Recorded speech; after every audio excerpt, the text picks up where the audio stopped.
big ball. Going for the big shot, and he hits it. That's batted into the air, intercepted, and the Bears are going to win it.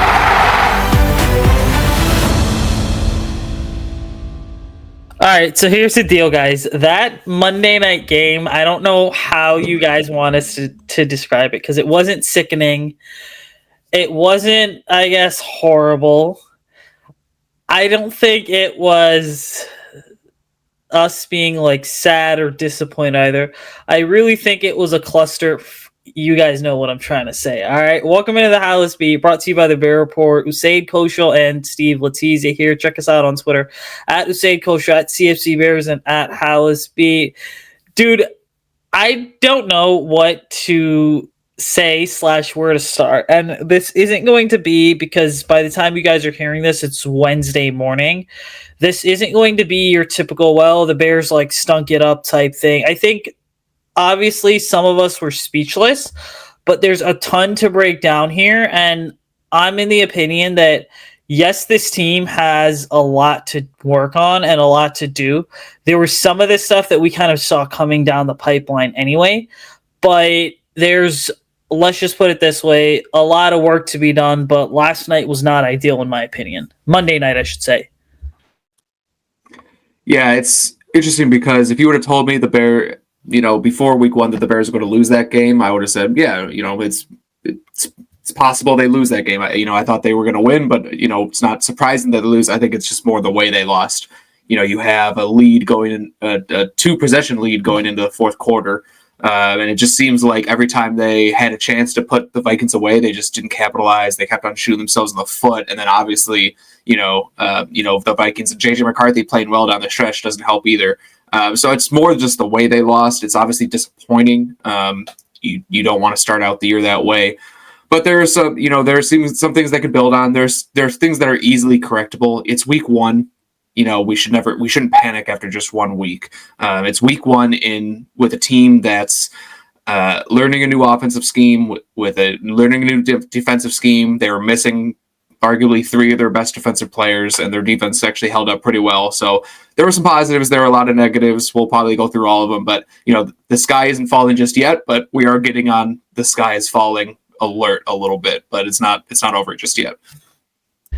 I mean, okay, so first off, here's the deal. There's, I guess, some good stuff and some bad stuff, right? I guess the good stuff is that if you were to tell me that a Caleb Williams-led offense was going to build a 11-point lead against a Brian Flores defense, I probably would have said, yeah, that's sort of crazy, and the Bears are going to go ahead and win this. But the Bears ultimately did that. Now, obviously, the final score was, 27-24. It doesn't really account for the missed Cairo Santos field goal, which I guess, if you do that, then you're talking about overtime the first game of the season.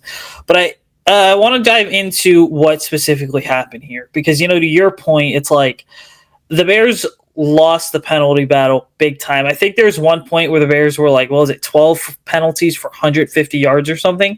And so, first off, anytime that you have 100+ yards of penalties, you're going to end up losing the game. That's sort of what the history says and the analytics say. The second thing to really understand here is that when we talk about these teams and you talk about what the Bears were doing last night, yeah, they had some bright moments. It's just the issue is that when the time came to pull something out of the back pocket, a trick up the sleeve, Ben Johnson tried to do it. It's just the offense could execute, which again goes down to, are your players and are your coaches on the same page? Now, in defense of everybody in Halas Hall that's on offense, I'm going to go ahead and say this. Trust me when I say this, it takes at least 1 to 2 years to fully learn a system. I'm not sure I don't know how much you remember, but you remember during the Matt Nagy days, we heard, it was the 101 offense. Now it's the 200 offense and blah, blah, blah.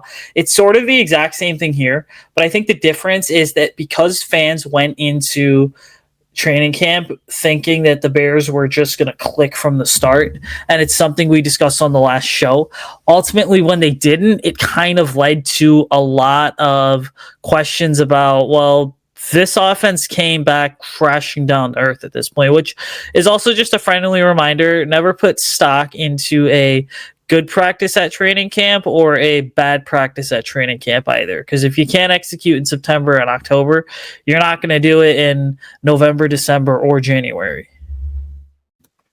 Fan expectations were way too high. I think pretty much across the board. I never really saw this team as a playoff team. I wanted this year to be get the offense going, make sure get Caleb Williams going, make sure Ben Johnson's the guy, and then going into next year is the year when you can really compete a little bit. Not to say that they can't make the playoffs still, because again it's only one game. But I just think especially early on, fan expectations were too high. There's gonna be some growing pains here. Probably for the first half of the season. I mean, the Bears have an early bye week 5. I expect them to come out of that bye, looking a little bit better. But until these first 4 weeks, first month of the season, we might get more the same that we saw in week 1 offensively. And, that's okay. That's going to happen. But, I think after that bye week is really when we can get a better feel for kind of where everyone's at. And, if we do need to hit the panic button a little bit. But, yeah, not just, and I mean, you mentioned the penalties. Obviously, those were killers. I think it was like 12 penalties for whatever 100 something yards it was. You're not going, like you said, you're not going to win games that way. But also, you're not going to commit 12 penalties every game. It's just, you're just not. I mean, no matter what happens next week, I can almost guarantee you the Bears are going to have less than 12 penalties. A lot of those were false starts, and they definitely need to clean that up. And that is a little frustrating though, because that has been something that Ben Johnson's been saying since the first week of practice. We saw it in training camp. We saw a lot of false start, or in the preseason games, we saw a lot of false starts. So it is a little frustrating just how they have not been able to fix that, even though it's been a focal point for them. But like I said, it will get fixed over time as guys get more comfortable in the offense, guys get more comfortable with the cadence, as guys get more comfortable with Caden Williams, snap count and everything, and his cadence and everything. It'll kind of even out a little bit, but you can't commit that many penalties. That's gotta change. There'll be other things that we'll talk about. It will be like, okay, you'll give them some leeway for a couple weeks as they learn the offense, but the penalties have to be fixed next week. There's really no excuse for that many penalties. Okay, so the official number, I have it pulled up in front of me, was 12 penalties for 127 yards, which, I mean, I think that anytime you have 127 yards penalties, like you and I have mentioned, you're never going to win the game. I want to go ahead and take a deeper dive into Ben Johnson, though, because there were some good decisions that he made in this game, especially when it came to some of the play calls that he had. Like, I think that people have to understand something, right? So your job as a play caller is to put the offense in a position to succeed down after down. And it gets hard when you're playing against a savvy defensive coordinator like a Brian Flores, because of the different things that he's consistently going to throw at you. And so what happens is the Vikings were practicing. They had a lot of their base defense out there, but it's worth noting that there were instances where they rolled completely out of their base defense, and they had some of their linebackers lined up as true edge rushers, essentially, like Andrew Van Ginkel, because he allows for them to have that sort of versatility rather than, just keeping them in the box at all times, which is why, whenever Ben Johnson would try and dial up a screen, it would be something that Van Ginkel would kind of go ahead and break up with ease. The other big thing, though, that I think keep in mind is that, you talk about the first basically sequence of plays, right?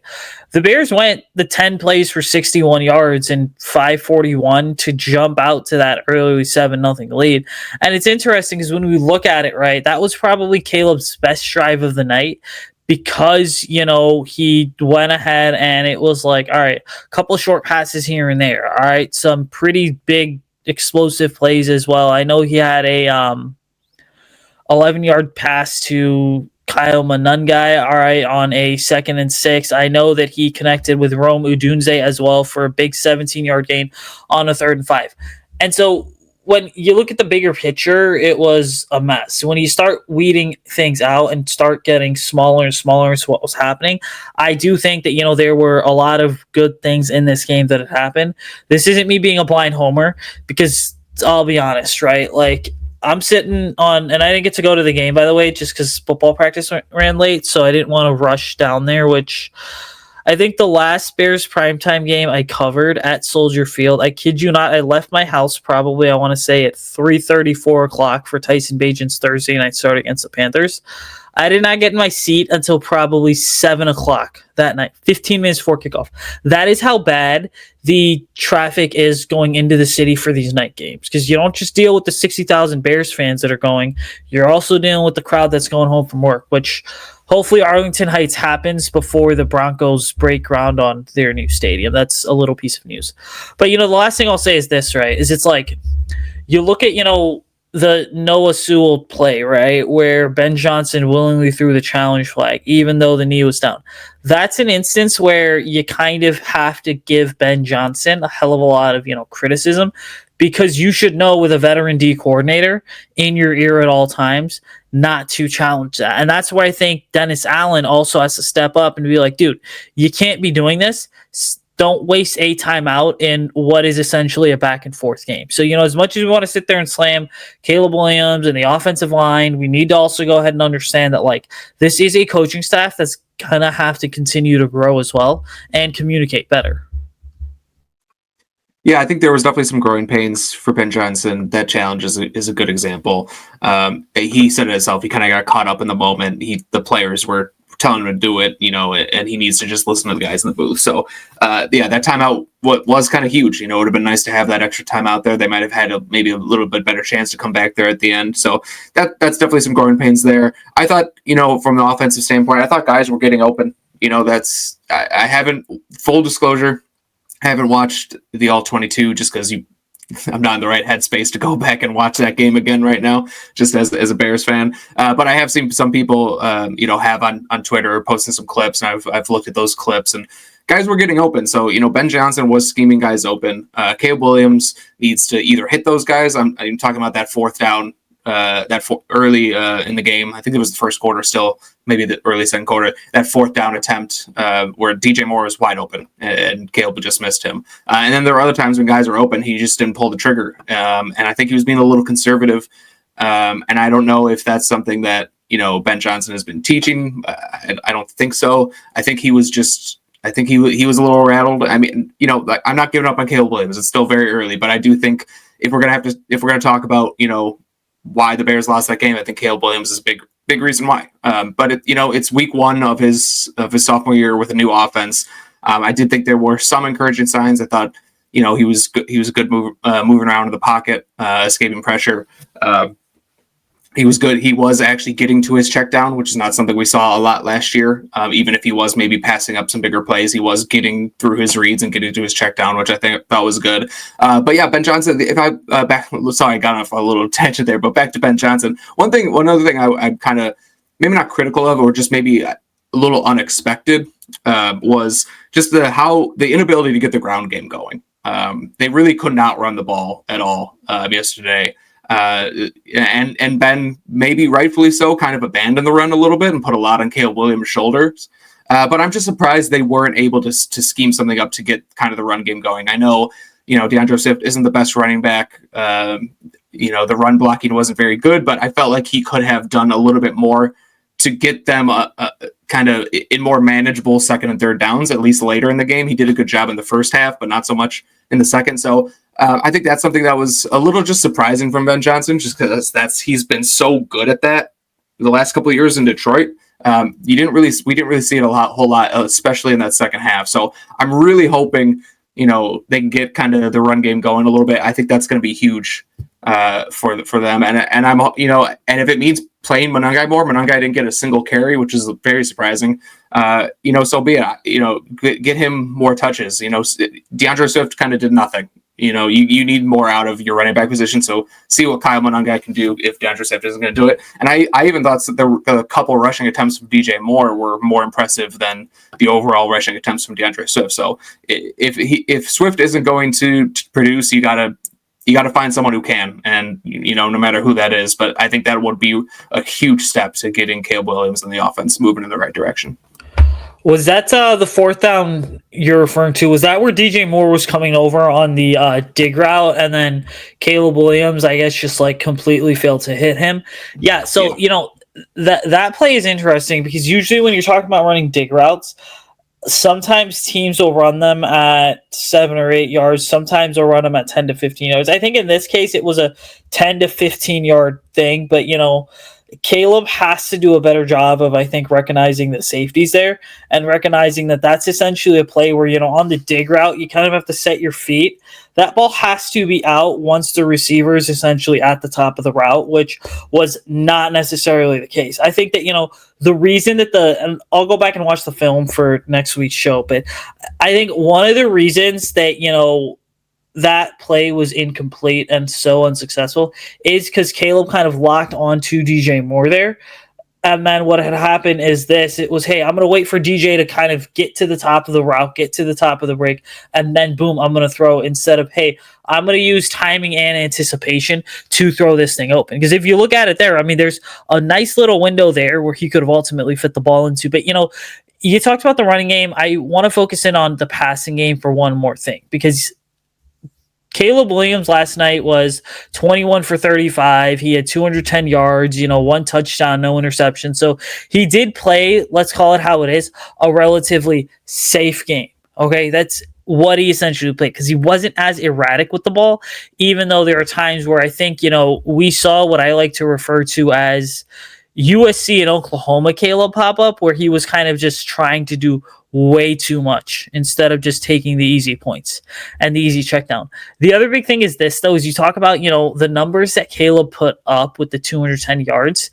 He did have a lot of plays where, it was these 30-yard gain to DJ Moore, 17-yard shot to Rome Odunze. I think Olamide Zacchaeus, right, also had a couple plays in there where he had a 16-yard gain. And then obviously, Kmet had the big 31-yard reception as well. So it's one of those things that I look at and I'm like, a lot of those pass plays came on big chunks. And part of slowing the game down is saying, hey, that for Caleb Williams is mentally training him to say, hey, that 25-yard gain sounds really nice right now, but this 7 or 8 yard gain is also nice. And the reason that 7 or 8 yard gain is nice is because you are going to have an opportunity, I think, to go ahead and keep the chains moving and just consistently build that momentum, which, again, this team, had it not been for Nahshon Wright's pick 6, didn't really have a ton of momentum in the second half. And I think that, the Bears didn't lose this game in the first half. You lost it in the second half when you tried to let Caleb loose, which I think you should let him loose, but that has to depend on the time, the down and distance, and the situation. Yeah, it seemed like Ben Johnson was maybe trying to, out of half, kind of trying to step on their throat and put the game away. But I think we came out, first possession of the second half with 3 straight throws, if I remember correctly.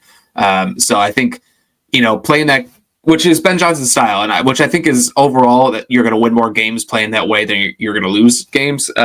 But I do think maybe this first week would have been nice just to kind of play it a little bit safer and try and get that win out. But, back to Caleb Williams, yeah, I mean, he definitely had some nice throws. He did some nice things, with his legs for sure. But even some of his longer completions or even shorter completions weren't necessarily, pinpoint accurate. Even his ball placement was kind of just sporadic. I mean, there was the DJ Moore one, which was obviously just way off. But even that play to Cole Kmet, I'd have to go back and look at this play again. But in the fourth quarter, which was one of our biggest plays, I think it was a 30-yard game.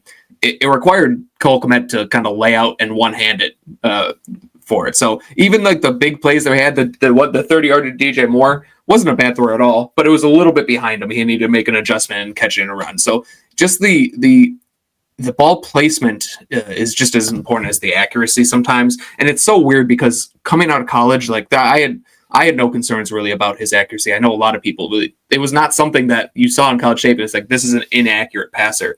But so far through 18 games, Caleb Williams has been relatively inaccurate.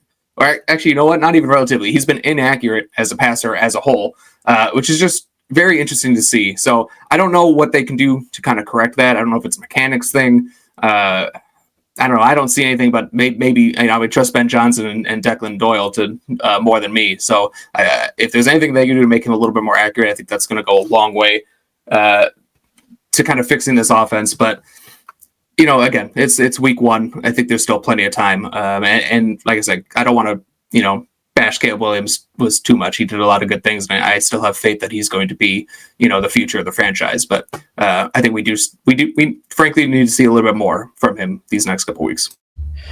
And we'll continue to kind of see more here from him as this offense continues to grow. I mean, focusing in on week 2 here, Ben Johnson's going back to Detroit. I think that, I watched a substantial amount of that Detroit-Green Bay game. I have to say that Detroit's obviously not the same team with Ben Johnson and Aaron Glenn now getting head coaching jobs in New York and Chicago, respectively, which you love or hate him at this point because he's an ex-Bears quarterback. Justin Fields had, I think, a solid day for the context of what the New York Jets are, by the way. And again, they really don't have a top-tier offensive line because Vera Tucker's out for the season, I believe, with that gruesome arm injury. But, for the Bears, getting this thing right in week 2, I think requires a self-examination and some sort of self-reflection, right? Because you want to go ahead, you obviously want to figure out how Ben Johnson and Caleb Williams can get on the same page, how they can see the game through the same set of eyes, but then also I think really making sure that when we are talking about this team, perhaps the biggest adjustment that has to be made is, can the Bears, to me, get the ground game going? Because obviously, when a quarterback who's not really known for being a dual threat quarterback is your leading rusher, is averaging 9.7 yards a carry, but then your $8 million free agent running back that is making $8 million per year, when he's only at 1 or 7 yards per carry, that is deeply troubling. And maybe you're right. This is the week that the Bears say, okay, well, having it solely be the DeAndre Swift show makes zero sense at all. Because honestly, if you're going to do that, then why even waste a 7th rounder on Kyle Monangai? I think the Bears maybe let Kyle Monangai loose this weekend and let him become a bigger part of the game plan. Yeah, I have the stats in front of me. DeAndre Swift, 17 rushes for 53 yards. That's 3.1 yards a carry. DJ Moore had 3 rushes for 8 yards. That's 2.7. Yeah, that's not good enough. And you took the words right out of my mouth. That's what they got to do to get going in week 2. I would, like I said before, I would give Monangai a shot because I just don't think DeAndre Swift has it. I don't think he's a very good running back. I would see what you have in Kyle Monangai. I don't know if Roschon's going to be healthy, but I'd see what you have in him to, over Swift at least. See if you can get anything going. Maybe sometimes you just bring in a guy off the bench. Sometimes they just kind of light a spark to the offense. You kind of catch lightning in a bottle, and the rest of the offense can kind of feed off that. So I think kind of a change back there is kind of what they need. And the offensive line needs to run block better as well. That was a big part of it too. They tried to run up the middle a lot. I don't have the numbers in front of me, but I would like to see them maybe try and get a little bit more, especially if you're going to stick with DeAndre Swift, try and get to a little bit more towards the edge instead of running just kind of right up the gut. But that to me, that's a no-brainer, kind of what they have to do to get the ship on the right track right now is run the ball and kind of commit to that run game. And I think, like we said, Kyle Monangai is kind of the guy. You got to see what you have in him because DeAndre Swift just isn't it. So it might sound pretty simple that the Bears just need to run the ball better. If they run the ball better, they'll win. But it does feel like if they would have run the ball just even slightly better, I think they would have done it. But with Monangai, the thing is with him, I want to see him as much as the next guy, but he got in on some passing downs, which was interesting. And he had, I believe, 2 pass block reps. One resulted in a holding, which it was maybe a weak holding call, but it was not a good rep from Monangai. And the other rep he had was not good either. So in the NFL, if you're a 7th round rookie, if you can't pass block, you're not going to see the field a lot. So I think that's a big part of the reason we didn't see him more. But I do think you can probably chalk him up for some more early down work in week 2. Yeah, but I think part of that question is how do you continue to balance the reps? Because the Bears had the ball for, I think, 32 to 33 minutes Monday night, I'm sorry. And so, one of the questions there with that ultimately really ends up becoming, okay, can you go ahead and control the ball more than Detroit's going to be able to do? And so can you kind of wear their defense down, which I think and I was thinking about this earlier today too, just kind of talking about the game because I was up till midnight doing a post-game recap article. Play calling gets interesting because the first couple plays of every drive, you're trying to kind of get your quarterback into a rhythm, especially the first 10 plays. You're calling a scripted set of plays. You're trying to get the quarterback in rhythm, and there's a time to go ahead and take a shot down the field. All right. Obviously, this is an offense that's going to have more passes down the field. And the reason being is because Ben Johnson just naturally wants to be more aggressive. But I think that, with the lack of running game in week one of the things that the Bears are going to have to fix is, can you get the running game going to hopefully tire the defense out, to hopefully take a shot play? And with the shot plays, the key thing is this, is from an offensive line's perspective, you're asking those offensive linemen to block for 2, 3, 4, even 5 seconds at times as those routes develop downfield, and if those routes can develop effectively, that's obviously going to give the quarterback plenty of time to make a full field read and go 1 to 2 to 3 to 4 if there are 4 receivers out there.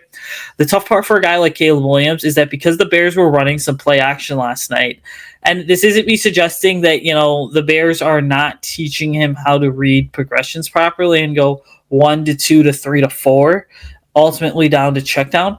But I do think it's worth noting that when you run as much play action as the Bears did last night, the downside of it is that you are only having a half field read, because you're going from 3 to 4 receivers, let's just say, down to maybe even 2 receivers, right? With a backside third option. Okay. That's positive because it does give your quarterback less staff to read. It also freezes his defense. But the downside of it is when it comes to those big shot plays that the running game's supposed to set up, you do not go ahead and get the, patient Caleb Williams that can constantly push the ball down the field and read all 4 of his progressions. Yeah, but at the same time, they had guys open on some of those deep play actions. So Cable just has to pull the trigger. I remember there was one I believe it was OZ down the sideline that was just kind of a missed throw. The play action, I agree with everything you said, but the guys were open, and eventually you got to just start hitting them. It's hard to get on Ben Johnson. Not that you were, but it's hard to get on Ben Johnson's case when guys are open and they're just not, completing passes. But I do expect, a heavy dose of play action. That's going to be a staple of any Ben Johnson offense. And it should be the staple of any, NFL offense these days. A lot of motion and a lot of play action. But I don't know. It'll be. I'm still kind of processing this a little bit, but it'll be interesting to see. It'll be interesting to see what they come out with in week 2, because they got to do something different. If you can't do the same things that you did in this game, expect to have a different result. So you got to do something different. I'd like to see kind of more worked off of play actions, especially with more motion off of it too, because they did a lot of play action, but they did a lot of play action straight dropbacks, which, like you said, is difficult for the offensive line. You got to block for 3, 4, 5 seconds when you do that. I like to see a lot more boot actions in there. Like you said, it does kind of cut the reads in half for him, which you don't want to rely on all the time. You don't want to do it everything, because, like you said, you got to teach him how to go through a progression.